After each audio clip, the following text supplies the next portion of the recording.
Dizes o que pensas, mas não pensas no que dizes. Eu não preciso de ajustar contas absolutamente com ninguém. Para um país mais justo, para um país mais pobre, perdão. Deus existe dentro de nós. Quando as pessoas não acreditam em Deus, não, Deus existe dentro de nós. Ser exigente, não sermos piegas. Ser exigente, não sermos piegas. Mãe, olha, tu sabes fazer ténis.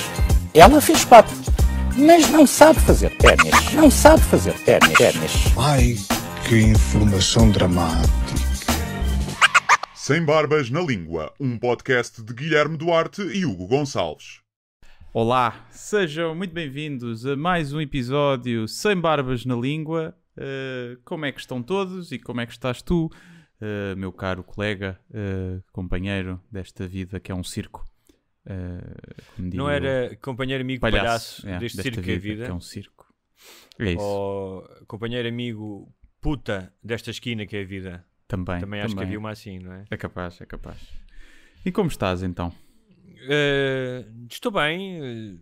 Agora que passámos a gravar às segundas-feiras, há sempre uma certa... Como é que lhe hei de chamar? As segundas-feiras, digamos que eu sou igual a muitas outras pessoas e as segundas-feiras não me assistem. E as últimas segundas-feiras tenho andado assim com um rancorzinho qualquer, ando assim mal disposto. Apetece-me tipo... Não. Também tenho andado. Insultar alguém. Mas não é só às segundas, mas também tenho andado. Eu a segunda, por acaso, até é um dia que eu não desgosto. Quer dizer, nas alturas em que tinha um trabalho de gente séria, não gostava tanto, não é? Porque era o fim do fim de semana. Agora até é tipo aquela, ok, amanhã cenas para fazer, fixe. A terça às vezes e a quarta para mim são um bocadinho mais deprimentes, mas ando com a neura, ando com a chamada neura. Pois, eu acho que tem mais a ver com porquê. isso.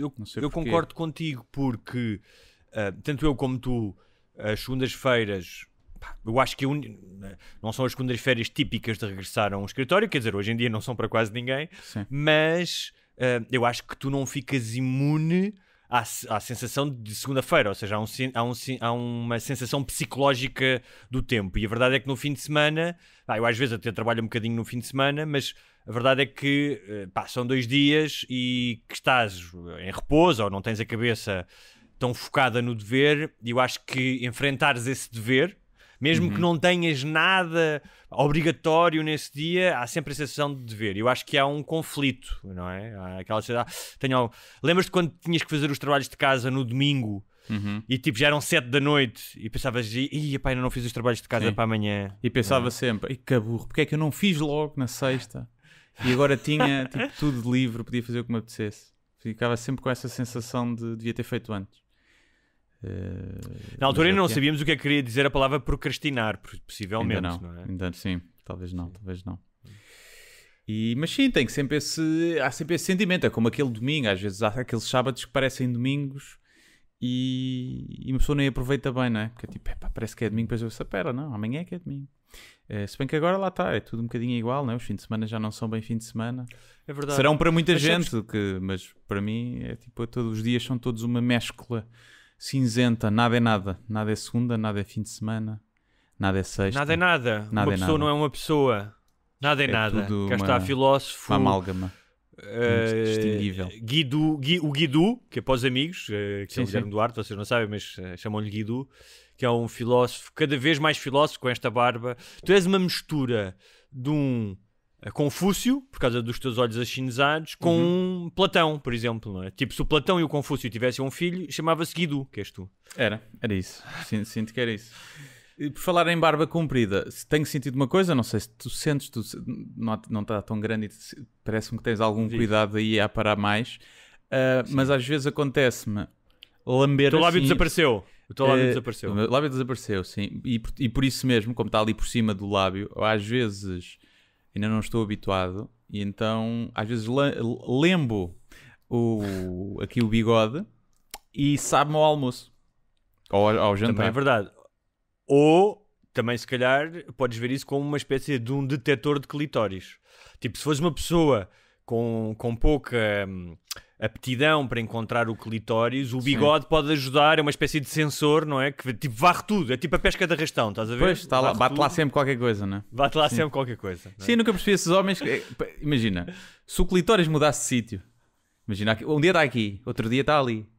Nas mulheres, olha, aqui está aqui, olha, agora, olha, esta tem calma. Esta tem no Tens braço, razão. debaixo do braço. Mas de mulher para mulher há uma diferença.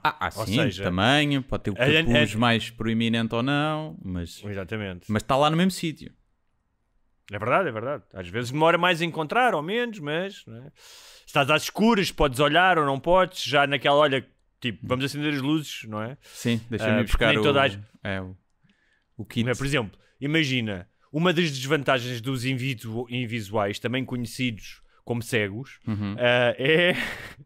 Tipo, se lês Braille, acho que nem todos os invisuais leem Braille, mas se lês Braille, se calhar já pensaste isso, que é uma vantagem em relação aos que vêm, se calhar encontram mais depressa o clitóris? Nunca tinha pensado nisto, mas é possível, não? Pode ser, mas também pode estar, imagina, a afagar sei lá, não sei, o móvel, percebes? Uma esquina de um móvel. E pensa que é o clitóris. Não, ou então, acontecer. Sabes aquela coisa que é escreva o seu nome num grão de arroz? Não é? Imagina que ele vai lá ao clitóris e ela tatua alguma coisa. E ele começa, então, tipo... Carpe diem, não é? Sim, que é aquela coisa tatuada em braille, em relevo. Exatamente. Sim. Exatamente. Ia ser. Ai, que parvoíce, Guilherme. Mas pronto, Duarte. é isso. Ainda não me habituei que sempre que tenho que comer, sempre que como, especialmente sopa, tenho que lavar com mais água em abundância e até sabão as barbas, porque senão estou a provar sopa durante os próximos... dia inteiro? Sim. Até a minha cadela vem muitas vezes cheirar-me e lamber-me as barbas. E beijinho ao dono. Não. É porque lhe sabe a sopa. É fuminha. É, mas já estou, isto não abre, mas olha, mais, então... estou a rapar isto outra vez.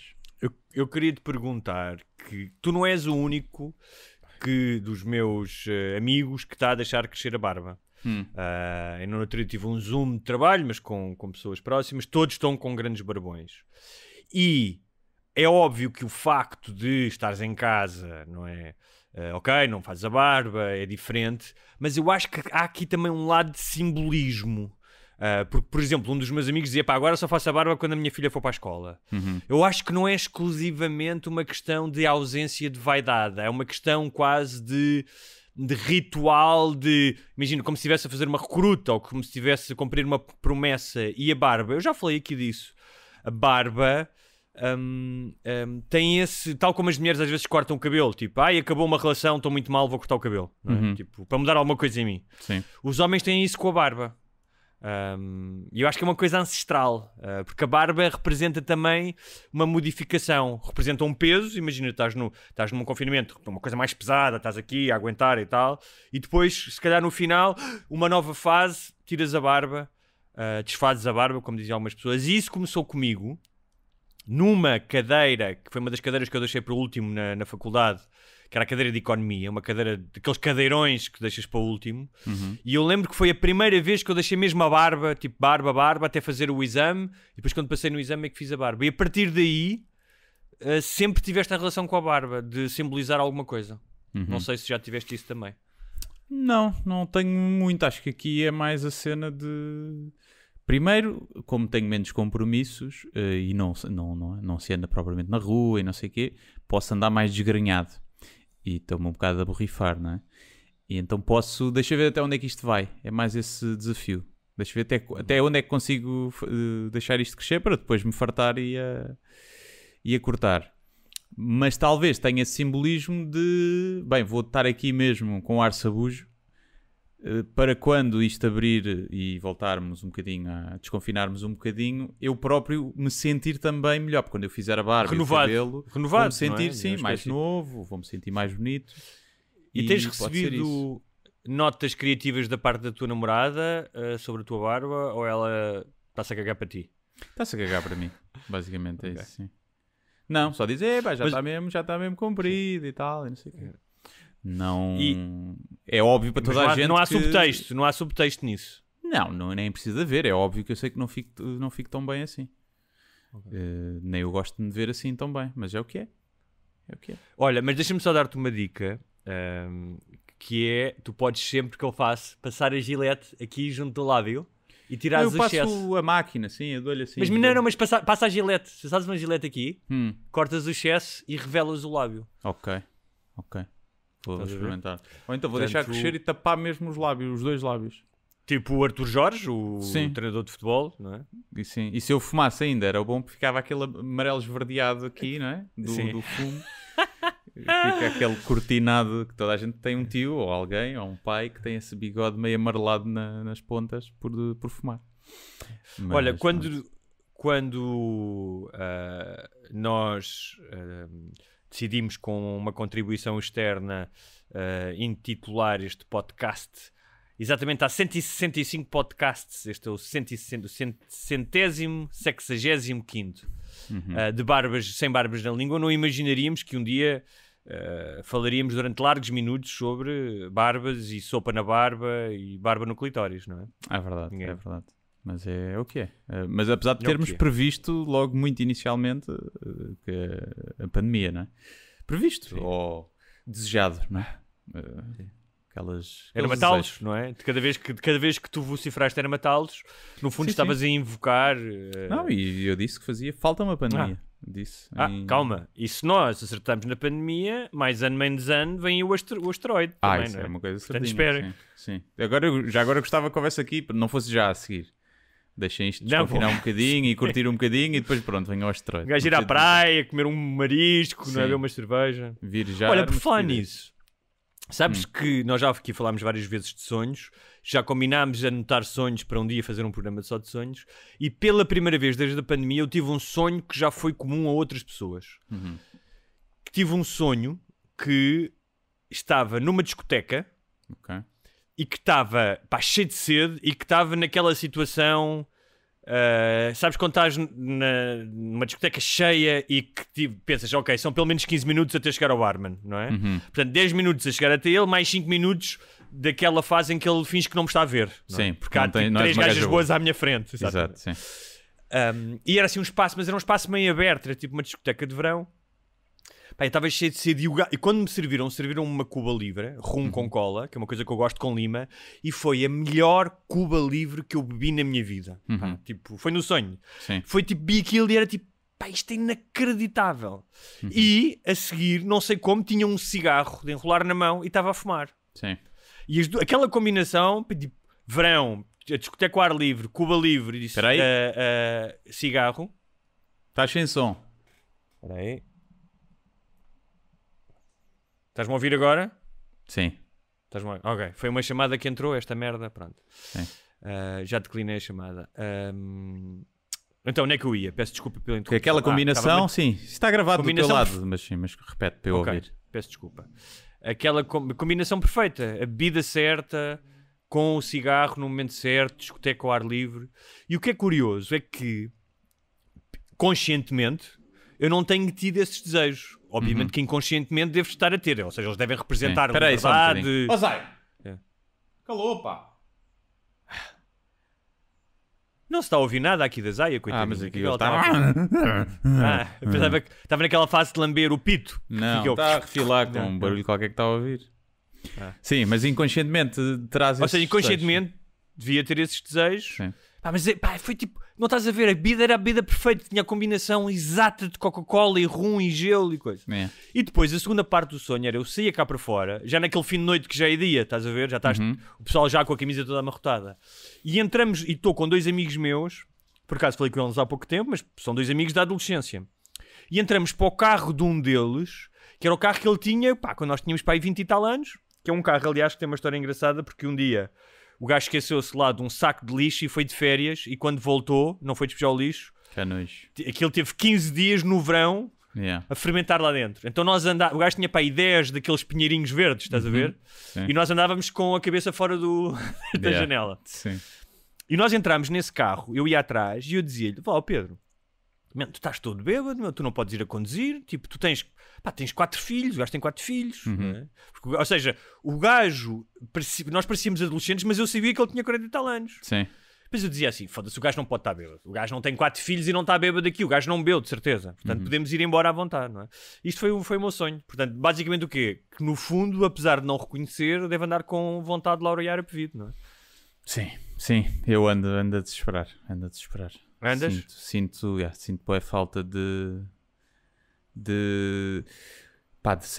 sair, tipo, de gente, de beber um copo à vontade em qualquer lado e de estar até às tantas e com o pessoal e com os amigos.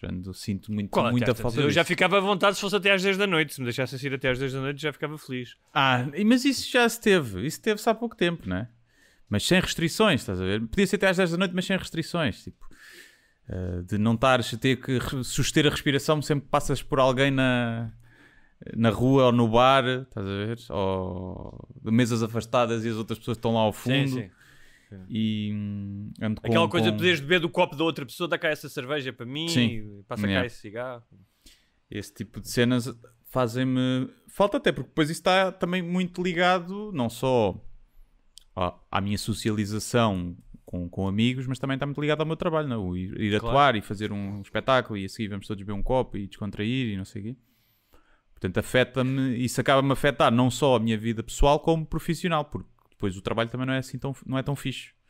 Não se torna tão porreiro.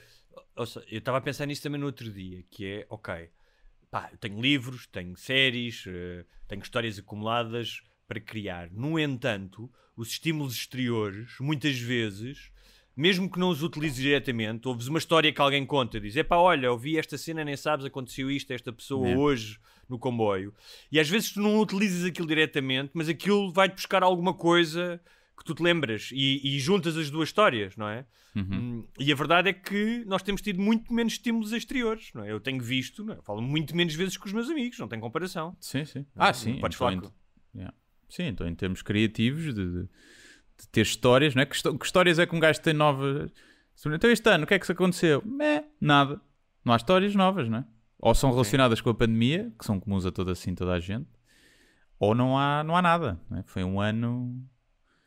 Foi giro no início, deu para refletir, e é para as pessoas estarem todas e vai ficar tudo bem, e bater palmas, mas depois já não, depois já começa, eu sinto agora já muito mais fadiga agora, principalmente nesse último mês, sinto já muito eu acho que vai ser mais fadiga. o que é que tu achas? Que vai ser mais um mesinho assim, não é?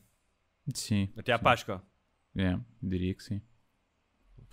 Diria que é capaz, deve-se começar a desconfinar, eu ouvi falar que poderia-se começar a desconfinar dia 20 de março. Ou seja, o plano de desconfinamento acho que vai ser apresentado dia 11 de março. Acho que foi o que o Costa disse.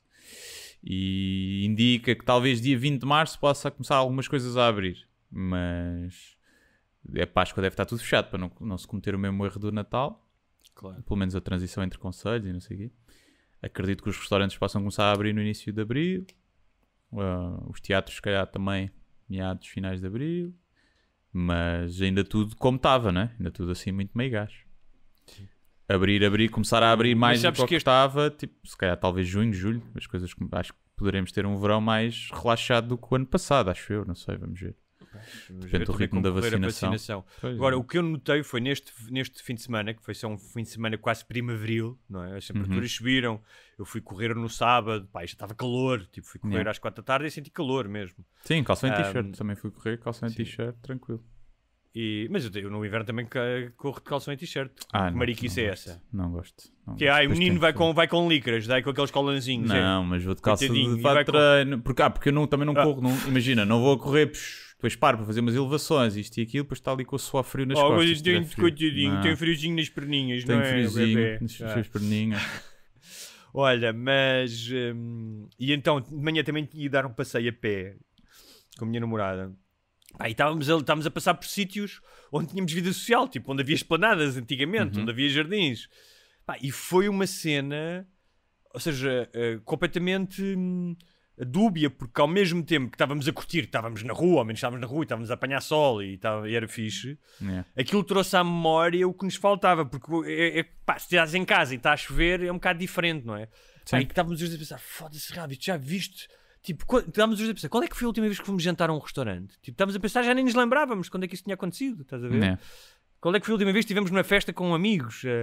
E então foi estranho porque, ao mesmo tempo que estávamos a desfrutar dessa liberdade, foi tipo uma chapada de melancolia do que não tínhamos. Foi triste, Pedro, por assim dizer. É triste. Olha, é o que é. É o que é. Mas já vamos longo neste prelúdio covidesco e temos aqui alguns temas ainda para começar. E uma das coisas que eu queria falar, que raramente falamos aqui, que é de futebol. Apenas para dizer que nestes tempos conturbados e estranhos, o facto do teu Sporting, não é? Ir à frente do campeonato e supostamente jogar bem, eu não tenho visto. Isto deve ser um alívio para uma minoria da população, é verdade, mas deve ser um alívio, deve ser pelo menos uma coisa boa neste. Não sei se tens visto os jogos, se isso te tem mitigado de alguma forma a tua angústia. Não. É giro, pronto. Pá, se for campeão, ainda não acredito, mas se for campeão, giro, mas é para o lado que eu durmo melhor. Mas fico feliz e festejarei comodidamente em casa, gritando somos campeões, assim muito comodido. Ainda por cima não dá para estar com amigos e festejar e ver, quer dizer, ver futebol sozinho em casa, eu vejo, sou capaz de ver, mas não tem piada, não é? O futebol é giro, é visto com amigos, ou num café, com mais malta, não sei.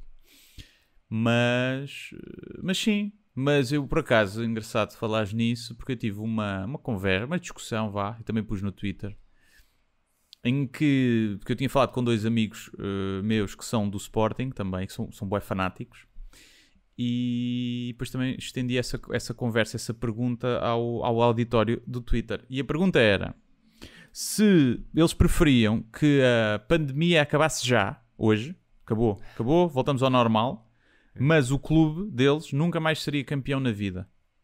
Ou a pandemia durar mais um ano como estamos, assim, abre e coisa, pronto, mas até desconfinar totalmente um ano, e o clube deles era campeão tipo 10 vezes seguidas nos próximos anos. Eu sei perfeitamente qual é que era acabar já, estava-me a cagar para o meu clube.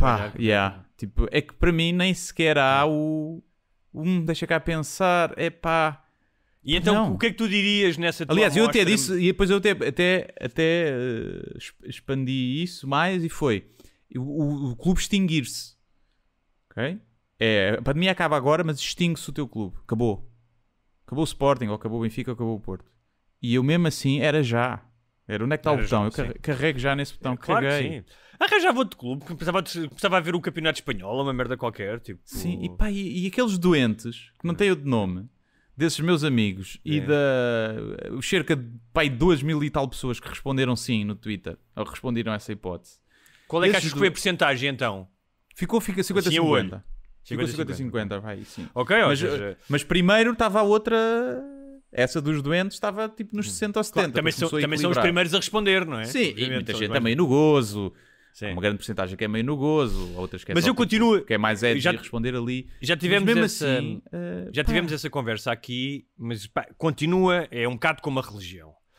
Porque eu acho que existe existe um aspecto de fé e de crença em algo que é exterior a ti, que é comum ao fanatismo clubístico e à religião, não é? Com algumas devidas diferenças, obviamente. Mas existe, faz parte de um mecanismo cognitivo humano de crer em algo exterior a ele, de fazer parte de alguma coisa exterior que considera maior. Pronto, eu entendo isso até certo ponto. Mas faz-me...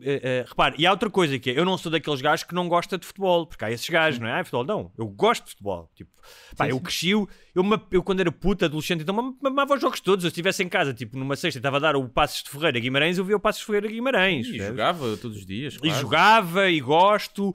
E se me sentar ali e tiver a dar os resumos da Champions, quero ver. Então, hoje em dia vejo menos, mas gosto de futebol. Portanto, não é essa a questão. Adoro. Adoro então quando chega ao final da época, aqueles jogos de final, dos quartos de finais da Champions, da Taça de Portugal, os últimos jogos do campeonato, adoro isso.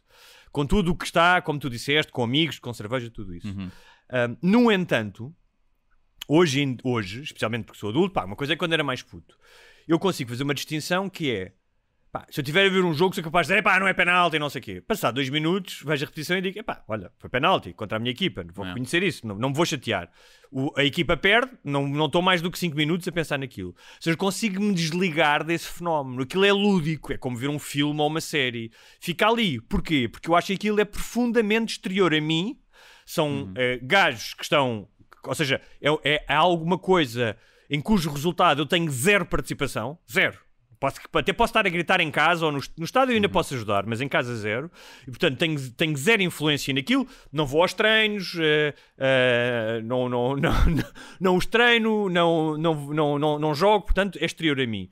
E mais do que tudo, há outro lado, não é? Que é um lado que me afasta do futebol, para outras pessoas não, que é o lado da novela, o lado sujo, o lado da rivalidade porca, das claques, dos dirigentes a chamarem-se nomes, dos jogadores a chamarem-se nomes. Parece que agora também houve um gajo do Porto que disse umas coisas desagradáveis sobre o Sporting. Pá, e esse tipo de coisas é do género, pá, isso é exatamente das conferências de imprensa, dos bitites do Jorge Jesus ou das maroscas do Vieira ou de quem quer que seja. Isso então... Pá, que chama, eu percebo esse lado novelesco, que leva as pessoas a engalfinharem-se, isso então ainda me afasta mais. E como tal, pá, eu acho estranhíssimo, pelo menos do meu ponto de vista, o futebol como um vício. Não consigo, quer dizer, entendo, sei qual é que é o mecanismo, pá, mas a mim causa-me um bocado de repulsa isso. Sim, pá, também não percebo esse fanatismo. Mas, por exemplo, acabaram aqueles programas de comentário em que havia um gajo de cada clube e que estavam sempre às gritos. Acabaram nos canais de notícias, imagino nos canais de desporto. Sim, nos canais da Bola TV, da Bola e no Benfica e no Sporting. Quer dizer, aí não, só tem tudo o seu clube. Mas sim, ainda deve haver. Mas acabaram nos canais de notícias. Bem, e o mundo continua igual. Ninguém sente a falta daquilo. Só mesmo os maluquinhos que continuam a ver, se calhar os outros, o Pedro Guerra, não sei onde, não sei. Mas eu não percebo muito percebo, lá está, também entendo o mecanismo e sei porque é que funciona, e se calhar num mundo perfeito, sem frustrações, isso não aconteceria, não é? É um escape, como outras coisas, tal como provavelmente não existiria religião se toda a gente fosse feliz na sua vida terrena. Mas pá, não percebo este nível de fanatismo de preferir um ano mais de pandemia do que não acabar clube. Tipo, pá, caguei. Para mim nem era acabar o clube, podia acabar o futebol. Não, e podia acabar bolas. As bolas, o esférico. O homem podia ir a um sítio onde nunca inventou o esférico, em que acabavam os esportes todos com bolas. Havia só o rugby ou o badminton. Podia acabar, pá, caguei. Tipo, é tão... Claro. Mas sempre falar das vidas que estão envolvidas nessa escolha, não é? Ainda há outra coisa além disto que eu disse, que é uma coisa é tu torceres por uma coisa, outra coisa é tu seres anti uma coisa, e toda a gente é anti alguma coisa, não é? Anti-Sporting, anti-Benfica, anti-Porto. E repara, já houve momentos, não vou dizer que não, em que estive a ver um jogo do Porto e não sei o quê, e quis que o Porto perdesse, só vi um jogo do Porto, mesmo quando não era contra o Benfica, que eu sou benfiquista, quando era contra outro clube, ou quando era contra o Benfica e aquilo meteu-me nojo, o outro clube, tal como o Benfica mete às pessoas do Porto. Sim. E há um lado que eu entenda isso, da negação do outro, ainda para mais, por exemplo, na questão do Porto, que foi um clube que hoje em dia é um clube nacional, não tanto como o Benfica, mas é um clube que representa uma identidade local e que representa também uma espécie de combate contra a centralização lisboeta. Eu percebo isso tudo. No entanto, uma coisa é tu teres um arrufo, não é? E dizes, epá, estes gajos do Porto são sempre a mesma merda, ou estes benfiquistas são uma merda. Outra coisa é tu quereres a aniquilação do outro, não é? Só quer ver Lisboa arder, ou em cada tripeira há um paneleiro, o que seja. E que é, ou seja, eu tenho a certeza que há pessoas que gastam mais energia emocional a dizer mal do outro clube e a querer a derrota do outro clube do que a apoiar o seu. Sim. Não, e a destilar ódio no futebol, e depois são normais. Depois são pessoas normais nas outras não são áreas. normais. Não. São normais noutras áreas. Nas outras áreas. Não são normais. Está bem. Mas aí, tipo... Ou seja, tu não consegues julgar... Dependendo de alguns casos, né? Tu vais ver alguns gajos de claques e não sei o quê. Tipo, é óbvio, né? Que depois não são propriamente... Não são pessoas normais nas outras facetas da sua vida e em sociedade. Mas há pessoas, pais de família, normais... Pais de famílias normais... que... Espera aí, estamos só aqui a dar um compasso de espera. Peço muito desculpa, então eles não param de me ligar, porra. Muito requisitado. Que são pessoas normais, pais de famílias normais, ou filhos normais, ou mães normais, e que no estádio se transformam em dragões, não sejam do Porto, mas em dragões cuspidores de vernáculo, e onde as leis da sociedade e do civismo não se aplicam e depois está tudo bem. No dia a seguir está tudo bem e são pessoas normais e que sabem conviver em sociedade. E esse fenómeno é estranho. Agora, o ser anti, sim, mas também depois há, por exemplo, jogos na Europa, do Benfica e do Porto. Eu quero que a equipa portuguesa ganhe. Eu que não sou fanático, eu quero que percam sempre. E por 8. É a final da Champions, Porto ou Benfica contra o Real Madrid. Eu quero que o Porto ou o Benfica levem 8. Mas é uma equipa portuguesa e pontos para o ranking. Eu estou-me a cagar para isso. Eu não quero ouvi-los depois. Tu ganhou. Os pontos não são para mim. Sim, não. E assim, se assim, olha, os pontos do ranking são para o teu ranking, são para os teus pontos de meteres gasolina na BP e ganhas 100 litros de gasolina, talvez. Agora para o ranking eu percebo, eu estou contigo. Mas eu vou dizer uma merda que era, imagina isto, conheces uma miúda e de repente, muito fixe e tal, iam ao estádio e ela era essa pessoa. Eu mato o árbitro, cuspir-se toda e não sei. Para mim era um turn-off, vou-te dizer. Acho que depende, quão boa ela é, depende um bocado disso, sabes? Está bem, mas não deixava de ser um turn-off. Pois podia, se ela fosse muito boa, era um turn-off que não, ou seja, que não implicava pelo menos nas duas semanas seguintes. Aquele sangue na guerra que tu ficavas, isto na cama deve ser Eu vou dizer uma coisa, isso aconteceu-me, eu sei com uma miúda, uma vez, que tinha um certo fanatismo com um clube e a determinada altura aquilo começou-me a irritar. Sim. Porque... Imagina, tem foto de perfil que é o clube, o símbolo do clube. Sim, exatamente. Não esquece, aí não vale, aí não.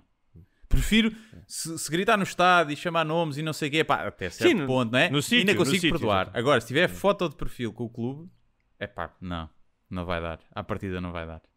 Depende, tem que ser ótimo. Mas olha, e é só para aquilo, Sporting...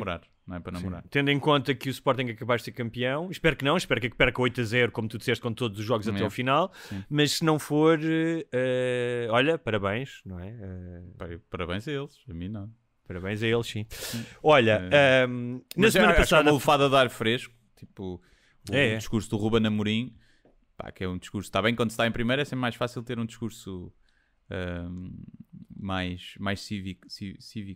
Mas o gajo tem um discurso que contrasta um bocadinho com o Sérgio Conceição e com o Jorge Jesus, que são podem ser ótimos treinadores e ótimas pessoas fora dali, mas ali são uma besta e só contribuem para um clima. Eu vou dizer uma coisa, esta ideia de que tu, para seres másculo, competitivo, aguerrido, tens que ser um cretino, é completamente errada. Sim. Tu podes ser, e vês isso com alguns gajos, vês isso com o Klopp, vês isso com o Guardiola. São gajos super aguerridos, às vezes até roçam ali, tipo, o desagradável, mas não são grunhos, nunca vi, se calhar já foram. E grunhice é que, não. Tu podes ser um gajo, ultra competitivo, seres o gajo, eu sou o gajo mais duro no sentido, não no duro de entrar a pé juntos e partir de uma perna, mas tipo, eu como a relva sou preciso, eu mato-me em campo. Mas não precisas de ser grunho, não precisas de ser cretino. E depois a escola, que eu acho que não começou só com ele, mas começou com a escola da má ironia, que começou com o Pinto da Costa, que são um género de uma, não sei quem é, que acham que tem piada e que tem um género de discurso que deviam deixar aos comediantes profissionais e depois aquilo sai muito mal, é tudo muito pobrezinho, percebes? É pobre. Eu acho que o futebol não é pobre. Eu, quando estava em Espanha, havia um gajo que escrevia primeiro no El Pis e depois no As, que é o Santiago Segurola, escreve só sobre futebol. Eu adorava as crónicas do gajo, papava aquilo tudo. O gajo conseguia-me pegar no futebol e na narrativa de futebol, porque o futebol está cheio de histórias incríveis. Ou seja, jogo é uma narrativa, não é? É uma batalha, é uma narrativa. As histórias dos jogadores, não é? E o que eu vejo é que é tudo muito nivelado por baixo na comunicação. Vende. É o lixo é que vende, não é? Lixo é que vende. As pessoas querem lixo, querem merda. A gente dá-lhes merda às pasadas. Olha, na semana passada, por falar em merda, na semana passada falámos aqui de delatores, de chibos, da cultura de chibaria que vinha desde o Estado Novo. E esta semana, não sei se por acaso ou não, mas recebi uma mensagenzinha do Facebook a dizer uma das suas publicações de há um ano, de dia 12 de março de 2020, foi denunciada como um incentivo ao ódio. Então o que é que era? Era uma cena que eu tinha encontrado na net, logo no início da pandemia, que tinha encontrado, aliás, nos perfis, numa altura que andei a fazer investigação para uma merda que andava a pesquisar, depois não avançou, mas nos perfis extremistas, de apoio a partidos extremistas ou de núcleos extremistas, e era uma imagem em que tinha um gajo a fazer a saudação romana e que depois tinha, tipo, aperto de mão transmite não sei quantas mil bactérias, o fist pump transmite não sei quantas mil bactérias, então que fazia a apologia da saudação romana como forma de combater a pandemia e de inibir-se de transmitir micróbios. E eu utilizei, até fui à procura, porque eles suspenderam-me durante 30 dias, e depois eu pedi um recurso a explicar há uma opção que é o Facebook não percebeu o que é que você ia querer dizer. E eu, tipo, foi isso. Yeah. E nesse texto eu dizia basicamente isto: tenho andado a mergulhar nos perfis dos apoiantes do Ventura e entrei num universo de entusiastas de armas e erros ortográficos, como racismo, com 2 S, de fotos de cãezinhos, receitas e sites de notícias falsas, de memes do primeiro-ministro Monnier, como eles chamam, do cravo ao vírus, porque na altura era um vírus marxista, obviamente, se calhar ainda é. E da Revolução do 25 de Abril, que anda há 46 anos a matar portugueses, que é uma coisa que eles dizem, porque desde o 25 de Abril que as pessoas morrem por causa do 25 de Abril. E hoje encontrei... a taxa de mortalidade é muito maior, como toda a gente sabe. Exatamente. Então, infantil, hoje encontrei isto numa militante do Chega. E depois tinha lá aquilo. Portanto, estava contextualizado. Não é? Sim. E eu pedi, eles voltaram a mandar, eu voltei, e entretanto não sei como é que está, mas já fui suspenso para aí 2 vezes a minha conta. Sim, é muito difícil de suspender. Ok. Porque os gajos, quem trabalha, quem é os polícias de Facebook que decidem se uma coisa é para ser bloqueada ou não podem, está mesmo nas guidelines, não podem ter em consideração humor, ironia, sarcasmo, nada. Eles têm que ler aquilo tudo textualmente. Tipo, sim, mas repara, aquilo é a saudação romana. Sim, nem sequer é tem. É um romano, mas tem um romano, não tem um nazi. Tem um romano, exato. O romano, mas para quem não sabe, a saudação romana é igual à saudação nazi, não é? E é o que é. Dificilmente serás. Agora, mas, ou seja, houve alguém, repara, houve alguém. Filho da puta, pá. Houve alguém. Da puta do cão, pá. Achas que foi o filho da puta do cão? Foi o filho da puta do cão, que andou a criticar do cão, que foi ver para trás a ver o que é que podia reportar. Reportou tudo. Essa foi a que o Facebook coisa. Deve ter reportado tudo de um ano para trás. O cabrão. Filho da puta. Pois, calhar não foi, não sei. Mas houve alguém, ou seja, houve alguém que claramente sabe o que é que está a fazer, porque no texto percebe-se qual é que é o contexto, não é? Portanto, é alguém que fez de propósito. Não, e o contexto da pessoa que fez de propósito. Sim. Da pessoa que fez a denúncia. Pois, exato, por isso é que eu estou a dizer que foi o filho da puta do cão. Percebes? Ou não, às vezes as pessoas... Pá, eu já fui bloqueado por tudo e mais alguma coisa, e por das coisas mais simples. Então, e quando é cenas com ironia, esquece.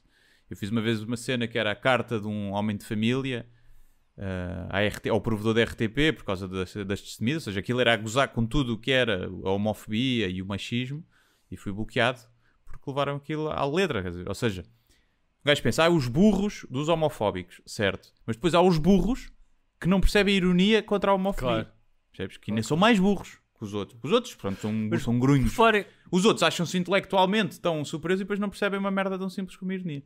Deixa-me contar-te uma coisa que confesso que me surpreendeu, que foi em relação à série. Em relação à série, e tu que fazes coisas públicas, sabes que vai haver gajos que vão odiar o que tu fazes. E que vai haver gajos que vão amar o que tu fazes. Sim. E tu sabes que a verdade está ali no meio, não é? Sim. Ou seja, tu conheces o teu trabalho, não te deixas a ver. É como nas pontuações de mergulho ou de patinagem artística. Tiras a pior e a melhor, não é? E ficas com as outras, não é para fazer coisa. Uhum. E, tenho tido pessoas que têm adorado a série e há pessoas que não gostam. E depois o realizador de vez em quando vai aos fóruns de televisão, que eu nunca vou, não é? Porque não vale a pena. Se as redes sociais são o que são, os fóruns então, Jesus. Pronto, os fóruns, e manda lá umas coisas. E já disse, não faças essa merda, e eu nem por cima não quero estar a ler isso. Mas tens os extremos, não é? Tens pessoas, como acho que até foi um ouvinte do nosso podcast que disse, vi os 4 de seguida, estou a gostar imenso. E houve pessoas que disseram, houve um gajo que disse, estou há 15 minutos a ver esta merda e ainda não percebi nada. Isto é uma merda e não tem graça, o que seja. Eu percebo isso. Juro que o que eu não estava à espera em 2021 em Portugal, e se calhar foi a ingenuidade minha, há um número de pessoas que acha que aquilo é desrespeitoso porque tem menções a sexo e há uma altura em que aparecem umas maminhas também. Ou seja, questões de pudor. Sim. Repara, aquilo não tem lá pessoal à esticada, tipo a partir, forte e feio, e já infelizmente, e vai para o caralho, e foda todo, e não sei o quê. Não tem nada disso. Pá, e ainda há pessoas que acham que aquilo não devia passar na televisão. E isso surpreendeu-me, confesso. Não estava à espera. Porque aquilo é family friendly, pá. Tipo, se eu tiver um filho, eu percebo, pá, se tiver um filho que vira um par de mamas, um par de maminhas, num contexto nem sequer é de sexo. É uma mulher que está numa cama, não é? Deitada. Sim. Pá, tipo, Pá, há mamas nos anúncios de desodorizante. sim. E de shampoo. Quer dizer, é um bocado... Quer dizer, pá... Não, mas isto para dizer o quê? Nenhum, né? Queria-te pedir um conselho, que era... Entretanto, por causa destas questões do Facebook, houve uma pessoa que me disse, epá, devias era abrir uma conta no Instagram. No Instagram para promover o teu trabalho, promoves mais, há menos... tu achas que sim? Que eu devia... Tu que estás em todas as redes sociais, achas que eu devia ter outra rede social? E se sim, porquê? Qual é que seria a tua... Vou-te utilizar como consultor, como meu consultor das redes. Qual é que seria a vantagem de eu ter um Instagram? Devia deixar o Facebook ou não? Pá, são redes diferentes, não é? O Facebook é focado na imagem, né? Imagem e vídeo. Basicamente é isso. Né? O tempo de atenção das pessoas no Instagram ainda é menor do que no Facebook. Mas tens as descrições, que pode ir até 2200 caracteres. Portanto, se quiseres escrever textos maior que isso, não dá. Mas se quiseres escrever textos até esse tamanho, tipo, pões uma foto a ilustrar e pões o texto. Eu faço isso muitas vezes. Pá, sim, é assim. É menos partilhável o Instagram, porque as pessoas não partilham tanto. Partilham, mas partilham com as pessoas, tipo, mandam em privado para as pessoas, olha, vê isto. Não há tanto aquela partilhar o meu mural para outras pessoas verem. Não, é raro as pessoas fazerem isso. Podem pôr nas stories e não sei o quê. Mas, pá, tipicamente é um sítio mais bem frequentado no sentido de que há menos ódio. As pessoas estão menos propensas a destilar ódio, mas também há bastante, mas há menos. Tem um público mais novo. Mas, por exemplo, a promoção de trabalho. Para a promoção de trabalho. Pá, acho que são as duas boas.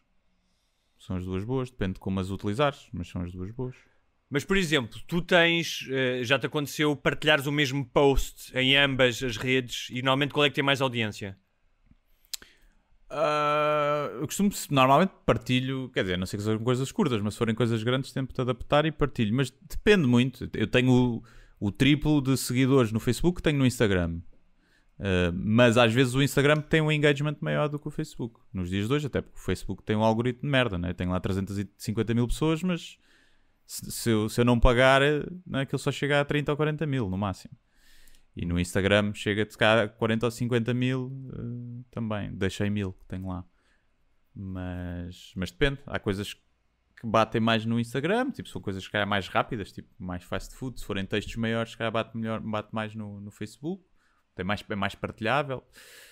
Não sei. É uma questão de experimentares. Mas acho que sim. Acho que tens é que ir alimentando. Tipo, para pôr um post por mês não vale a pena. Pois, não sei se tenho paciência para isso. Mas pronto. Olha, sigamos em frente e eu pensei aqui, não, mas pensei aqui, houve 2 ou 3 polémicas das últimas semanas, nós de vez em quando indicamos essas polémicas e mais uma vez, também já falámos disto, mas estava a ouvir um tipo americano que estava a dar um exemplo de como é que às vezes estas polémicas, não é, que todos, repara, não são orquestradas por ninguém em especial, tipo, não há ninguém numa cave, os Illuminati, a dizer vamos agora falar sobre a burguesia ou sobre o racismo ou o padrão dos descobrimentos, são coisas que às vezes caem e depois quase como um enxame de abelhas ou como um bando de hienas, todos nós, ou seja, parece que já estamos condicionados, não é? Tipo, já somos o cãozinho Pavlov, já ouvimos a campanha de não sei quantas vezes, já não precisam sequer de nos dizer é este o caminho, nós vamos lá. E às vezes esquecemos de coisas mais importantes. Eu acho que há um lado lúdico, todos nós precisamos desse escape, é verdade, pá, de vez em quando temos que falar de merda, é normal, não é? Mas também acho que existe este sentimento de auto-engano, do enxame, não é? Que vai atrás de alguma coisa. Isto para quê? Há aqui 3 pequeninas coisas que aconteceram nas últimas 2 semanas, em oposição a um link que tu me mandaste relativo às multas que o Zana Albava, o Henrique Granadeiro e o Pacheco de Melo e mais alguns tiveram que pagar relativamente ao caso PT, ou seja, infrações que cometeram, e que é um assunto que provavelmente teve muito mais impacto na vida de todos nós, porque está relacionado com a desvalorização de uma empresa bandeira que era importantíssima para Portugal e que já não tem capitais portugueses, porque a Altice é francesa, segundo o que sei, e que destruiu também o negócio da PT no Brasil, e todo o caso BES, não é? Que teve muito mais impacto do que possivelmente, o padrão dos descobrimentos ser destruído ou não. 2, a senhora do SOS Racismo que disse que os negros não são racistas. E 3, as declarações daquela economista sobre que devia ser a burguesia, em teletrabalho devia pagar. Depois não era bem isso, porque obviamente o jornal que é o I, ou como é que aquela merda se chama agora, já tem outro nome, tal como o Sol, que são jornais que já vão de propósito, já fazem chamadas de capa descontextualizadas para criarem este efeito nas redes, que sabem que é partilhável. E queria começar, vamos só falar das 3 coisas, não te importados, que era a ideia de que os negros não são racistas. Porque houve alguém que escreveu, já não sei em que... Qual não podem ser racistas, não é? Não é... Sim. Não são no sentido em que não há negros racismo, é que não há racismo de pretos para brancos. Sim, não podem ser racistas, exatamente, peço desculpa. Sim. E que houve alguém que nos disse, numa das redes sociais, porque é que vocês não falam disso? Eu não sei se tu queres falar disso, da diferença que existe. Eu não sei se já falámos disso até aqui ou não. Eu já escrevi sobre isso uma vez um artigo, que é, estamos a discutir semântica. Porque agora diz, não é possível haver racismo de negros para brancos, porque o racismo vem de uma estrutura de poder e de opressão em que só quem tem o poder é que pode oprimir para baixo. E então, como os negros não têm o poder, os negros não têm a capacidade de fazer racismo. Podem discriminar ou ter preconceito, mas não é racismo. Portanto, estamos a discutir semântica. E é assim, isso é bullshit. É uma questão de semântica. Para mim, racismo é discriminar alguém com base na sua cor da pele. Se queremos dar outro significado, depois há um racismo estrutural, ou racismo, outra coisa, tudo bem. Agora, racismo para mim sempre foi e sempre será discriminar alguém com base na cor da pele. E é óbvio que tanto os brancos podem discriminar negros, e que é muito mais comum isso acontecer, então na história ainda mais, mas que é óbvio que também acontece os negros discriminarem brancos. Eu sofri racismo quando era puto porque era branco. Eu roubava-me porque eu era branco. E não me venham dizer que isso não é racismo. É racismo. Eu sofri racismo. Agora, eu sei relativizar e perceber a diferença desse racismo, que é um racismo reativo, para o racismo ancestral e com cargas de história, de colonialismo e de escravatura, que vinha do negro é um ser inferior e o branco é superior, e como tal o negro tem menos direitos e vamos oprimi-los. Este é o racismo original, não é? Que tem muito mais poder e muito mais peso e que causou depois todos os outros racismos. Agora, estamos a discutir aliás, tu disseste uma coisa... Os negros não podem ser racistas. Claro que podem ser racistas. Claro. Então, se tivesse uma coisa interessante, que é, tu tens tens os Black Panthers, e tens outros grupos, e tens momentos em que... Tens comediantes, tens tudo, que dizem, fucking crackers, não é? Que é a palavra... para branco. Portanto, tu podes ter um sentimento de desprezo, de ódio, de violência de um negro para um branco. Mas, tirando, julgo eu, alguns elementos ali nos anos 60 e 70, não sei se ligados ao Malcolm X, mas pelo menos ligado ao Farrakhan, que eram os Brothers of Islam, acho que era assim que se chamavam, é raríssimo tu teres essa ideia do negro ter uma ideia de superioridade em função ao branco, como foi perpetuada nos brancos e mesmo nos meios científicos, de que não, o negro é uma raça inferior. Portanto, mesmo a existir, e eu acho que existiu, como eu disse, em alturas aí nos Estados Unidos, era quase uma resposta e era uma necessidade que aquelas pessoas tinham de dizer: nós queremos um Estado dentro do Estado, queremos um território dentro dos Estados Unidos, queremos que nos deem um Estado e nós vamos ser um país à parte. E portanto diziam... Mas tu não ouves supremacistas negros a dizer nós somos superiores fisicamente. Sim. E que não ouves isso. Depois é aquilo que estás a dizer, que claro que se faz parte dos traços evolutivos o preconceito com o diferente, que pode ser o da outra tribo, o mais alto, o mais claro, o mais escuro, que haverá negros que se puderem discriminam brancos, ou que não gostam, ou que simplesmente não gostam de brancos, não é? Portanto, estão equipados exatamente com as mesmas características do que os brancos. No entanto, como tu disseste, é muito engraçado, desculpa, que as pessoas dizem mas não foram os brancos que inventaram a escravatura. Já havia escravatura em África e os negros escravizavam-se uns aos outros e os árabes escravizavam os negros. É verdade. Nunca, na história da humanidade, se criou um sistema intercontinental organizado de uma forma quase pré-industrial, mas quase de forma industrial, de captura e de tráfico de pessoas, como aconteceu, como fizeram os espanhóis, os portugueses, os ingleses, os holandeses. Como se fossem animais. Portanto, Tratá-los como se fossem animais. Não, mas e à escala, ou seja, claro que havia escravatura antes, mas nunca a essa escala. E essa escala, goste-se ou não, mas nós fizemos coisas incríveis. É verdade, os descobrimentos fizeram coisas incríveis, mas essa escala tem efeitos ainda hoje. Ou seja, o facto de haver escravatura e o facto de haver colonialismo, sejas tu a favor do colonialismo ou não e de achares que se não fosse os portugueses em África aquilo ainda estava pior. Podes achar isso. No entanto, isso tem consequências ainda hoje nas relações interraciais. Claro. E é só isso, é só essa a diferença. Claro que pode haver racismo, no entanto, como tu dizes, há um racismo reativo. Ou seja, se tu vives na África do Sul, nos anos 60, 70, 80 e 90, até ao fim do apartheid, não é? Em que não podes ir a uma série de sítios, em que se és apanhado na rua pela polícia branca, és espancado. Se calhar, mal ou bem, não me interessa, tu vais desenvolver um ódio pelos brancos. Um ódio, claro. E que se calhar vais, como aliás aconteceu na África do Sul pós-apartheid, que houve muitos brancos que apanharam por tabela e mulheres que foram violadas e brancos que foram assassinados. Sim. E que se calhar nunca tiveram ativamente uma postura de oprimir um negro, não é? Na sua vida. Nunca chegaram lá e disseram, olha, vou-te oprimir, negro. E que isso teve consequência. E que essas pessoas pagaram injustamente e, portanto, são vítimas de outro tipo de racismo. Mas há matizes nestas coisas todas, não é? Claro, a questão é estar aqui a discutir porquê. Porque esse discurso irrita as pessoas, não é?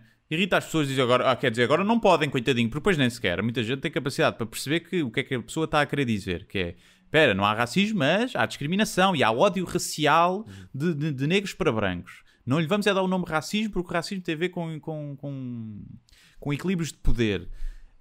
Certo? Então isso, se tu estiveres numa empresa e o teu chefe direto for negro e ele te discriminar porque tu és branco, então esse negro já pode fazer racismo porque tem uma relação de poder para ti ou não? Ou então o estagiário pode ser machista numa empresa, ou como é estagiário não pode assediar mulheres porque não tem ali relação nenhuma de poder. Se um gajo, o estagiário assediar a chefe, não é machismo? Porque a relação de poder só é só ao contrário.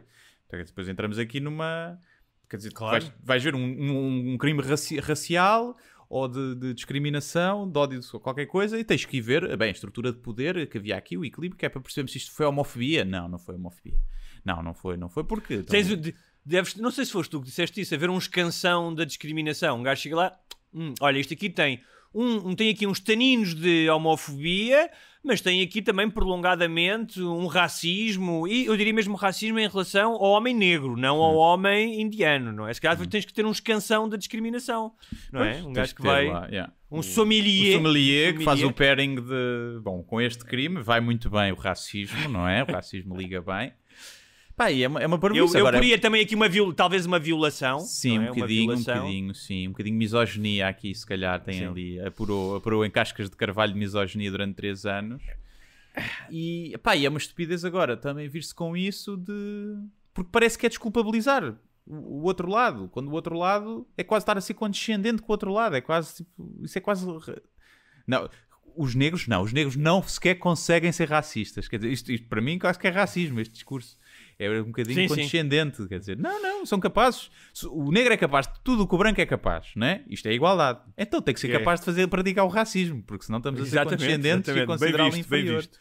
Quer dizer, é a mesma coisa dizer que uma mulher não consegue ser uma besta. Claro que consegue ser uma besta. A segunda coisa é mais parva ainda, porque esta ainda tem alguma discussão, porque podemos discutir aqui questões semânticas e realmente de poder, que é a questão do padrão dos descobrimentos, que claramente o senhor do PS disse isto, queria era aparecer, não é? Sim. E porque já sabia que o padrão de descobrimentos, não é? Que ia puxar os dois extremos, que é as pessoas que acham que não se pode jamais questionar a história gloriosa de Portugal, que deu novos mundos ao mundo e que foi incrível, e os Lusíadas, e chegámos ao Japão, e a tempura, somos nós responsáveis, e as outras pessoas que dizem que não, mas os portugueses escravocratas e oprimiram e traficaram. Ou seja, o que me faz confusão nisto é... Pois só para as pessoas não esclarecer uma coisa. Diz. Ele disse que devia ser demolido para um descobrimentos, mas por ser uma obra de Salazar, não era? E não por ser uma ode aos descobrimentos, ao colonialismo. Sim. Ou fez duas coisas? Eu não sei disso, mas vamos imaginar que é isso. Vamos imaginar tinha ideia que foi por ser uma cena... Eu já vou lá. Eu conheço muito bem a história do padrão dos descobrimentos. Aliás, posso fazer aqui já uma promoção do meu próximo livro. Fala disso também. Vai sair este ano. Que há várias coisas que foram feitas. Por exemplo, o Castelo de São Jorge foi todo reconstruído durante o Estado Novo. A própria Sé foi reconstruída durante o Estado Novo. Há montes de monumentos nacionais que numa... A ponte, né? fazia... A ponte. Não, mas a ponte tem uma função utilitária, não é? Que chamava Salazar, mas tipo, não podes mandar abaixo, que era um bocado chato, não é? Tipo, não mandas abaixo e fazes outra. Mandas abaixo e fazes outra. Eu percebo, tu podes, não é comparável, porque aquilo é uma estátua celebratória e que não tem uma função prática, não é? Ninguém utiliza aquilo para nada, não é? É diferente de uma ponte. No entanto, tirar foto. O que quer dizer é... Lá de cima, tem uma boa vista. O que me faz confusão é... Na nossa vida, nós fazemos, na vida pessoal, todos nós fazemos coisas fixes e coisas más. Somos melhores pessoas ou piores pessoas. Portanto, os descobrimentos é muito... juro que não sei, é preciso ser muito inseguro de ambas as partes para não reconhecer isto, que é descobrimentos. Teve coisas incríveis. Desenvolvimentos científicos tremendos para a época, náuticos, de instrumentos de navegação, de mapeamento do mundo, de cartas, de permutas culturais como nunca houve antes, portanto, de globalização, de coisas que foram importantíssimas para... por exemplo, o próprio Neil deGrasse Tyson fala disso, que é o facto de o Colombo, que era uma besta, ter chegado à América, permitiu que hoje em dia... o genoma humano seja muito mais rico, porque os humanos na América do Norte já estavam isolados, não sei se era há 20, há 30 mil anos, e que permitiu novamente o genoma humano reconhecer-se novamente e misturar-se, não é? E isso foi fantástico. Portanto, até nestas questões é interessante. No entanto, podes reconhecer que também originou um sistema de opressão, de escravatura, de que morreram milhões de pessoas, que deu origem à economia norte-americana baseada na escravatura, ao colonialismo africano, tudo isso. Não há problema nenhum. As duas coisas podem existir ao mesmo tempo. Claro. E a questão, por exemplo, o que eu dizia na brincadeira era, então olha, que vamos fazer assim, que é, eu acho que deve haver muitos poucos negros em Portugal que digam, eu quando passo ao pé do padrão dos descobrimentos sinto muito oprimido. Tenho dúvidas que isso exista, não é? Ou que seja significativo para o mandar abaixo. Poucas pessoas saberão, aliás, portanto não é uma coisa atual, que o original foi feito para a grande exposição do mundo português de 1940, foi mandado abaixo e depois foi construído definitivamente, acho que já em 1950. E portanto sim, é uma obra do Estado Novo, como muitas outras obras do Estado Novo. O Parque Eduardo VII é uma obra do Estado Novo. Não é? O Castelo de São Jorge é uma obra do Estado Novo. E portanto se calhar não faz sentido mandar tudo abaixo, mas eu estava a pensar que é o dinheiro que os castelos tinhas que os mandar todos abaixo, porque são todos de um período em que Portugal era esclavagista, não é? Sim, exatamente. E que andava a conquistar e a matar pessoas e a conquistar terreno. Portanto, todos os castelos tinhas de mandar abaixo. Por exemplo, há o Palácio da Inquisição em Évora, há o palácio onde aconteceram coisas atrozes, sinistras, das mais horríveis que aconteceram na nossa história.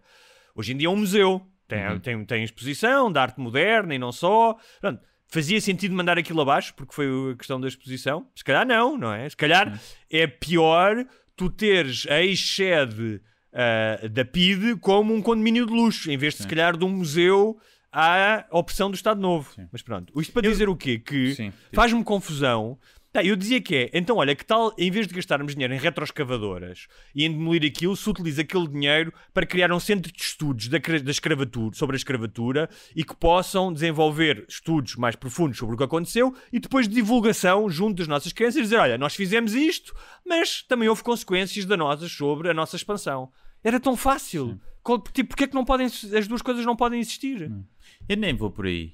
Eu é tipo, está documentado na história. As atrocidades, leiam um livro. Leiam qualquer coisa, vão à internet. A questão é, fica bonito ou não ali? É bonito? Dá boas fotos? Tem boa vista, é bonita? Então fodam-se.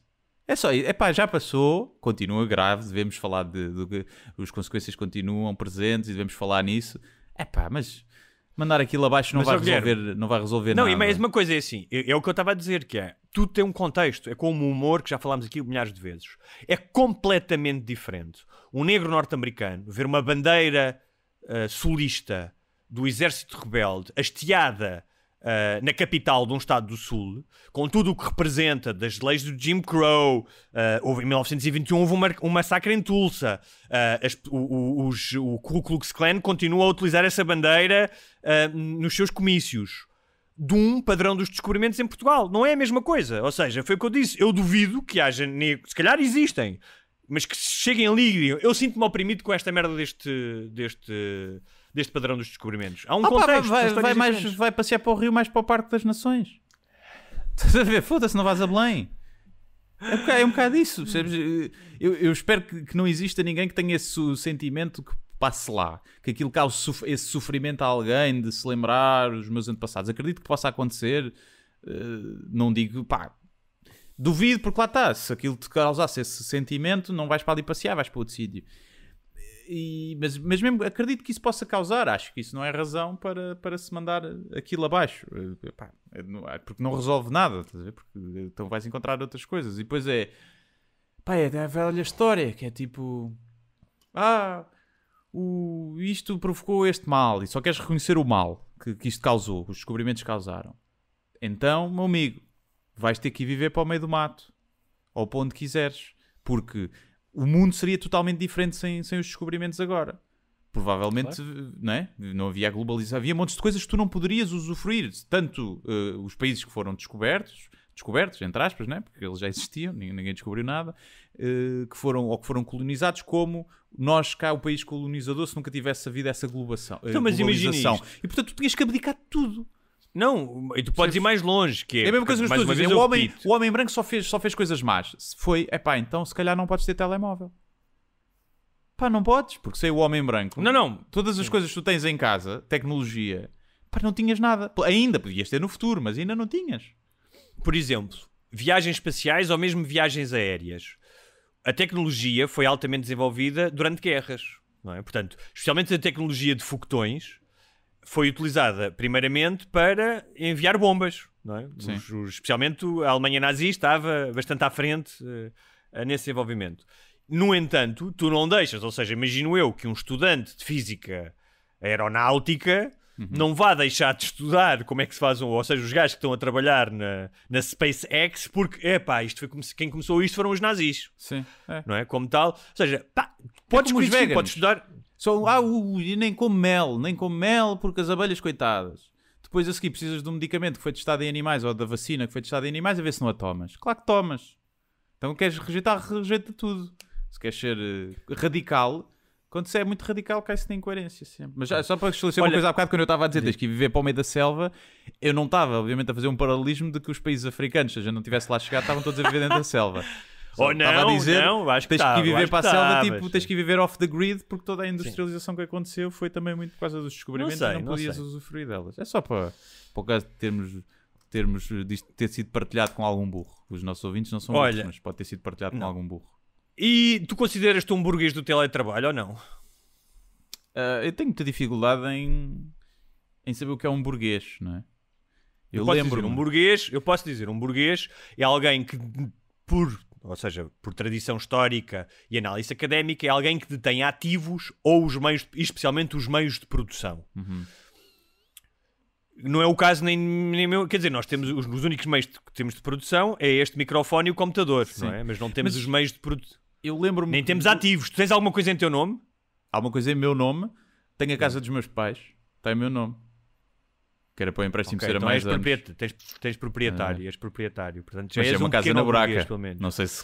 Sim, mas não detens meios de produção. O que eu acho nisto tudo, há duas questões aqui. Uma mas deixa-me só uma coisa. Diz. Que era, eu lembro-me de ser puto, quando nas aulas estudava, e era o clero, a nobreza e o povo. Era o que havia. Depois, a certa altura, introduziu-se a burguesia. Como sendo... Que é um avanço. Como sendo alguém que vinha do povo e que conseguiu ter ter meios e coisas a seu nome e enriquecer, tipo, sair da classe baixa. Pelo menos era assim que eu identificava. Se for assim, se essa é a designação original, ótimo, né? Quanto mais burguesia, melhor.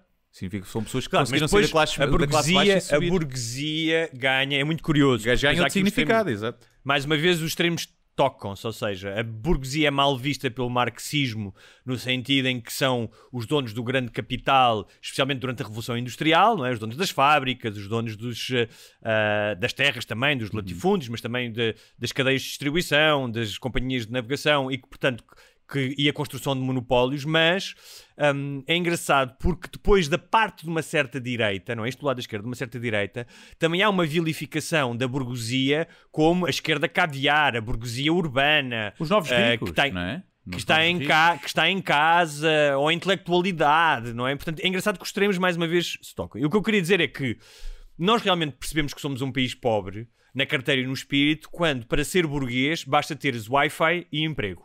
Sim. Não é? Como estavas a falar, quando se fala da burguesia, por exemplo, da burguesia durante o Renascimento, eram os gajos da Companhia das Índias, os gajos que tinham frotas, não é? Que tinham palácios em Amsterdão, que pagavam ao Rembrandt para fazer quadros, não é? Não era o gajo que está em casa com a sua ligação de internet, não é? Às vezes é uma merda, ainda por cima, nem precisa ser boa, né? Depois tens outra questão que é... isto, obviamente, é feito num jornal, que é um jornal que está ao serviço, que não só é um tabloide, as pessoas esquecem-se, mas o Sol e o Isso são tabloides. A crónica tinha sido do Público, não é? Mas aquilo é uma entrevista, acho eu. O que eu vi é uma era entrevista? Eu pensei que era uma crónica.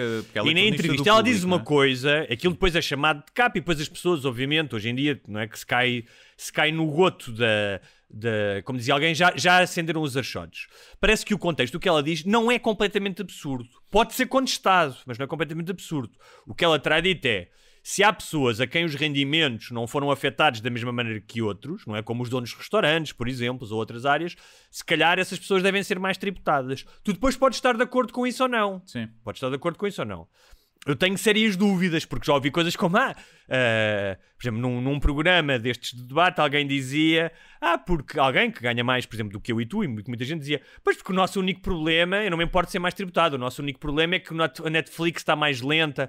Se calhar o dele é, mas há muitas pessoas que estão em teletrabalho, que não só têm trabalho precário, porque até por exemplo, as telechamadas, como é que chama essa merda? O call center está em teletrabalho. Os call centers estão em trabalho, mas outras pessoas que viram as suas vidas afetadas. Ou seja, imagina, não viram o seu rendimento afetado porque continuam a ganhar um ordenado, mas tiveram a sua saúde mental afetada, tiveram a escola dos miúdos afetada, tiveram mortes ou doença, por exemplo, não é? Ou seja, esta ideia do rendimento per se, tem muito que se lhe diga. Tu podes não ter tido o teu rendimento afetado, mas foste afetado pela pandemia grandemente, não é? Mas outra coisa que eu acho que tem mais do que tudo, tem a ver aqui com esta ideia de burguesia que nós já falámos, que os extremos tocam-se, não é? Do marxismo, mas que também vem de um certo salazarismo, desta ideia de que o trabalho tem que ser o trabalho a sério, o trabalho da picareta, não é? Eu até senti isso muitas vezes na minha vida, porque sempre tive um trabalho intelectual, não é? E muitas vezes eu próprio inseguro, não é? De se calhar não trabalho o suficiente. E não é por acaso que o Dr. Sapo de Loiça diz, quando se depara com protestos na rua, diz: vocês vão trabalhar. Como se aquelas pessoas que estão a protestar não pudessem ser trabalhadores. Se calhar trabalham em fábricas, se calhar trabalham mais do que ele, não é? Mas há esta ideia que vem muito do Estado Novo, de que tu, para seres honrado, tens que ter um trabalho e que tens de trabalhar duro e que tens de trabalhar mais que os outros. E isto é uma falácia, não é? Ou seja, tu podes ter um trabalho alegadamente intelectual, não físico, e matar-te de trabalhar, não é? E para dar comer aos teus filhos. Mas existe esta coisa de que o trabalho intelectual não é tão digno como o trabalho manual. Sim. Agora, acho que também tem a ver com a cara e o cabelo da cronista. Tem, não vamos estar aqui a mentir, tem a ver com isso. Se fosse outras pessoas, o facto de ser mulher também influencia na opinião, se calhar. O facto de ela ser mais de esquerda, obviamente, e é o facto daquele cabelo que ela tem, aquele cabelo meio cortado dos lados, meio curto, meio antifa, né? Vai para esses lados, meio bloco de esquerda. e faz com que as reações sejam mais adversas porque vêm com um estigma associado. Eu próprio, aqueles cabelos, eu estigmatizo. Devo dizer que tenho preconceito. Mas há uma contra coisa aquele que é, tipo de cabelos. imagina que não havia outras fontes de rendimento e que não havia dinheiro nos cofres de Estado, não havia bazuca, não podíamos pedir dinheiro emprestado lá fora, dívida pública, tudo isso. E que a única forma era realmente as pessoas que não tiveram os rendimentos, os burgueses do teletrabalho, como ela chama, que tinham que ser mais tributados. Tudo bem. Mas a questão é, tu tens muita gente a quem podes ir tributar dinheiro antes dessas pessoas, que muitos deles são trabalhadores independentes. Pá, eu dou o meu exemplo, mas haverá muitos dos nossos ouvintes que se calhar não tiveram... Eu, por exemplo, em 2020 tive o meu rendimento afetado. Não escandalosamente, como as pessoas dos restaurantes, mas tive o meu rendimento afetado. Em 2021 se calhar já não vou ter, porque consegui uns projetos. Mas há muita gente que... antes destas pessoas que continuam a ter os seus salários, muitas pessoas estão em teletrabalho e continuam a ter salários miseráveis ou a trabalhar a recibos verdes e que são precários. Tu tens, por exemplo, eu falei aqui, comecei por falar desta notícia sobre o Zena Albava e do Henrique Granadeiro, que foram multados em todos juntos, não, o Henrique Granadeiro em 420 mil euros, o Zena Albava em 320 mil euros, e o Granadeiro dizia que não queria pagar porque terem focado rendimentos baixos, quando em 2019 declarou 84 mil euros brutos, só em 2019. Mas se fores ver para trás, portanto ele já está reformado, mesmo reformado ganha 84 mil brutos, e depois se fores ver para trás, ele tem 77 anos, em 2014 declarou 1 milhão, em 2013 667 mil, em 2012 1 milhão e 200 mil. Portanto, o que o juiz disse é, meu amigo, o senhor só fez 84 mil neste ano, Sim. só, que está reformado, mas nos anos anteriores o senhor ganhou vários milhões, não é? E como tal, eu estava a pensar nisto e estava a pensar, por exemplo, queres tributar? Então, se calhar imagino que o negócio dos hipermercados e do retalho tenha feito muito mais faturação do que fez nos anos anteriores. Imagino eu, não é? Porque as pessoas não vão jantar fora, imagino que devem ter subido, devem ter gasto mais dinheiro em compras. Mas antes desses, muito antes desses, ou então fazer com que os lucros sejam distribuídos para os seus empregados, mas muito antes desses, tu tens, por exemplo, os traders. Agora, recentemente, saiu um livro chamado The World for Sale, que é só sobre os traders, especialmente os traders de commodities, de petróleo e de ferro e não sei o quê, que são gajos que estão sempre a fazer dinheiro. Mesmo que haja crise, eles estão sempre a fazer dinheiro. E, portanto, o dinheiro, só antes de taxarem o teletrabalho das pessoas que estão em casa a recibos verdes ou a trabalhar por conta de outrem, se calhar deviam taxar o capital. Sugiro eu.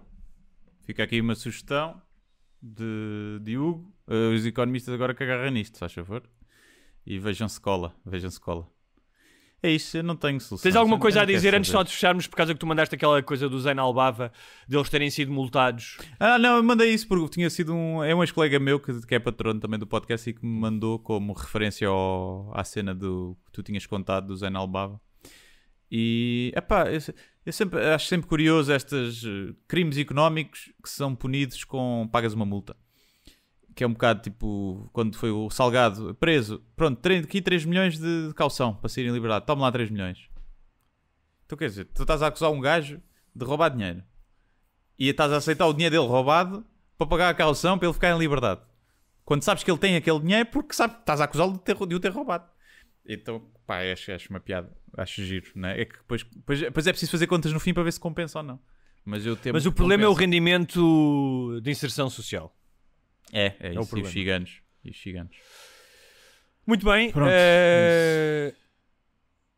caso não tenham visto ainda o Dr. G, e se tinham dúvidas sobre a qualidade das entrevistas de Guilherme Duarte, eu posso dizer que Guilherme Duarte graças a Guilherme Duarte, fez várias manchetes em várias revistas cor-de-rosa esta semana. É verdade. É verdade ou não é, Guilherme? É verdade, tal como eu havia previsto no próprio do episódio. Não pensei que fosse aquela parte, pensei que fosse outra. Mas o Dr. G com o Ângelo Rodrigues saiu na VIP e na Vidas e no Dioguinho e na Flash e em todo o lado, por causa de uma das perguntas. Quem quiser, vá ver. Quem estiver curioso, vá ver. Mas a verdade é que o Guilherme é um homem transversal, que vai da alta cultura erudita até às revistas cor-de-rosa, não é? Zero, não foi por mim que aquilo saiu, foi por causa do Ângelo. Zero referência a mim, quase. Está bem, mas foi por causa de uma pergunta tua. Foi por causa de uma pergunta minha. E é isto, esta semana vejam, é com o Diogo Pissarra, também está fixe. Vejam. É isto. Mais sugestões. Muito bem, Tenho duas coisas para sugerir. diz. Duas séries que vi. O Your Honor na HBO. Com o senhor do Breaking Bad, que agora não me estou a lembrar do nome dele. Bryan Cranston. Exato. Está muito bom. É uma série de 10 episódios. Está muito fixe. E outra que eu vi, que é o Dead to Me, que está muito bem escrita.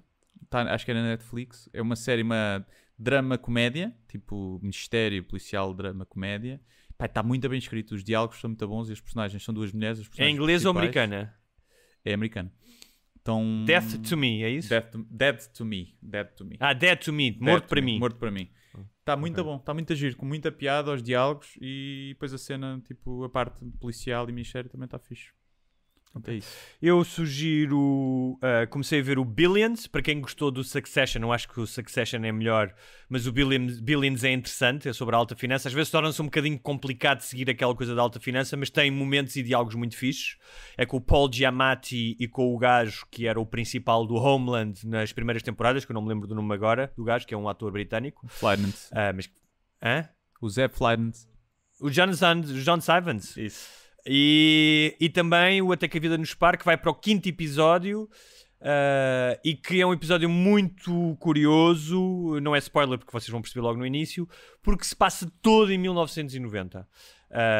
Então tem um look muito 1990, porque em todos os episódios nós mostramos como é que os noivos se conheceram e desta vez vamos mostrar como é que os protagonistas, o Daniel e a Vanessa, se conheceram.